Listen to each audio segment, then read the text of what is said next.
This thing is heavy. Okay. Oh, I'm sorry, guys. We'll talk about this. This is the Sony A7R2. Yeah.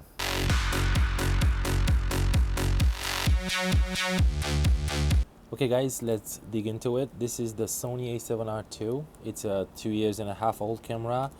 Still a great performer. In my book, it's still the flagship of Sony lineup. I don't care what everybody says about the A9 or whatever. This camera is amazing, and it's very hard to beat a 42 megapixel CMOS sensor that works that well. And I'm pretty happy with the camera. Today I'm gonna give you my user experience, my thoughts about this camera. I'm not gonna bore you with all the technical details and specification and stuff like that. You should probably know that it's a 42 megapixel CMOS sensor camera, and it has 399 phase detection autofocus points spread pretty much all over the sensor. It also has a 5-axis in-body stabilization and Wi-Fi built in, and it also shoots 4K videos. This is everything that I want to tell you in terms of specification. Other than that, the camera is amazing. This is the camera that made me actually switch from my Nikon setup, and I did it because I need something different. I need something that will help my work, not because this one will improve my work, but this one will definitely help me to move a little bit faster. It will help me to do things a little bit better, and it's because it's a great camera. I tried it for 2 weeks before I bought it, and I was pretty impressed. There are a few minuses that I will improve if you will up to me, and I will tell you about them, but other than that, this camera is great.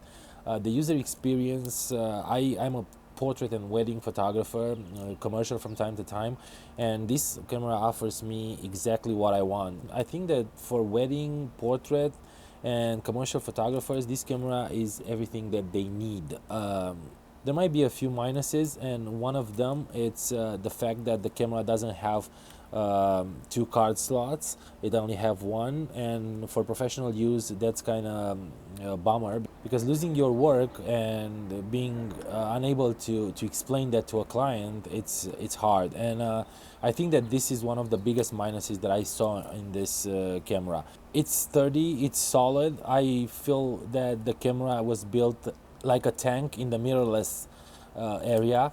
For me, the camera it fits very good in my hands. I have big hands, but it fits pretty good. The only problem I have, the pinky, it goes a little bit down. So because of that, and because the fact that I'm a portrait photographer, I actually bought the grip that comes with the camera. This is a great addition, and now the camera feels very good. It's pretty heavy, but not as heavy as a DSLR. And it feels pretty good in hand. This is a 55mm lens, which I use most of the time. For my portrait work, I'm using an 85mm f1.8 DFE version, the one that they just released, and I'm pretty happy with the lens. You can watch my review somewhere here. The other one is the 135 Rokinon f2, which actually it's a great lens. It's a manual lens, but it does a beautiful job. With both lenses, this camera, it's actually very well balanced. It's not front balanced or back balanced. The weight, it's perfect, at least for me. The other minus that I have with the camera, it's the batteries, and like I said, I bought this grip to help me improve my battery life and also improve my grip, and it did good. The grip is very nice. I don't know exactly the product code. I think it's the VG2 EM, something like that. So if you buy the camera and you're a portrait photographer or a wedding photographer, I think that this grip it's a must. I really love the camera. I think I have like probably 20,000 actuations right now, and it feels solid. It feels like new. In terms of overheat, because you probably are interested in that, yes, it does overheat.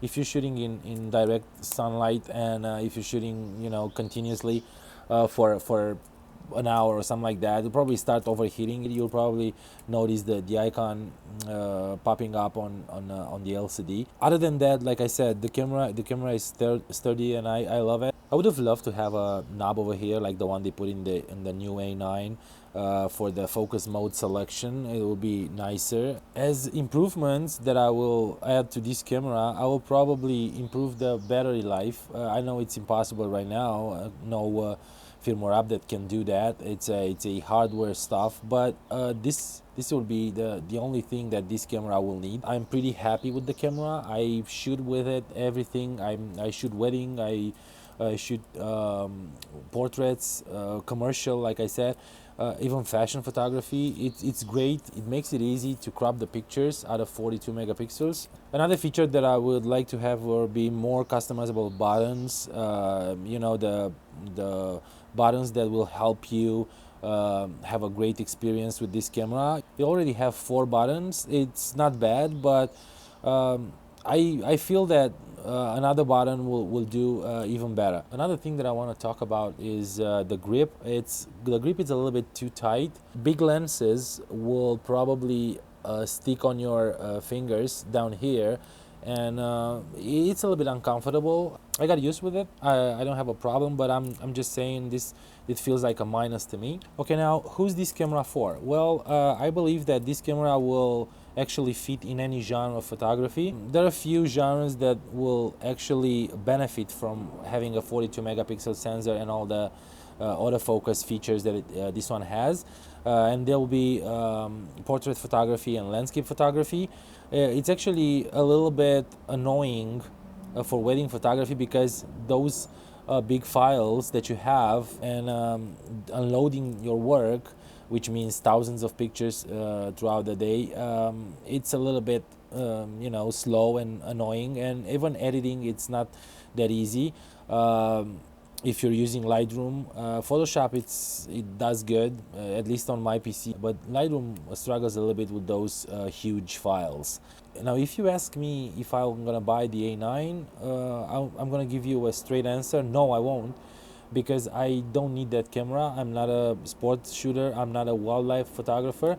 I won't invest $4,500 just to have the latest. Well, that's pretty much it, guys. These are my thoughts on this Sony A7R2. I didn't use the camera that much for video. For those of you who are doing videos, I'm sorry, but I can tell much. I actually use the camera in 1080p most of the time because I'm only shooting the YouTube videos that I put on my channel, and from time to time, you know, B-rolls and stuff like that. But the camera seems pretty legit. I have a few friends, YouTubers, that they actually shoot videos with this camera that you can check out. One is Jason Vong, the other one is that one camera guy. So check their channels if you wanna dig deep into the video performance. That's pretty much it, guys. Thank you so much for watching this. I hope this review, which is not actually a review, they're only my thoughts. I hope that this thoughts will help you decide if you want to buy this camera. Like I said, in my book, it's still a flagship. I don't care about the A9. It's a flagship because the resolution and the quality of the pictures that this camera provides, they're very hard to beat on the market right now. So don't forget to subscribe. Don't forget to like and share this video. Give you a thumbs up if you like it, and follow me on social media at ZoomChris, and I'll see you guys in the next one. Bye.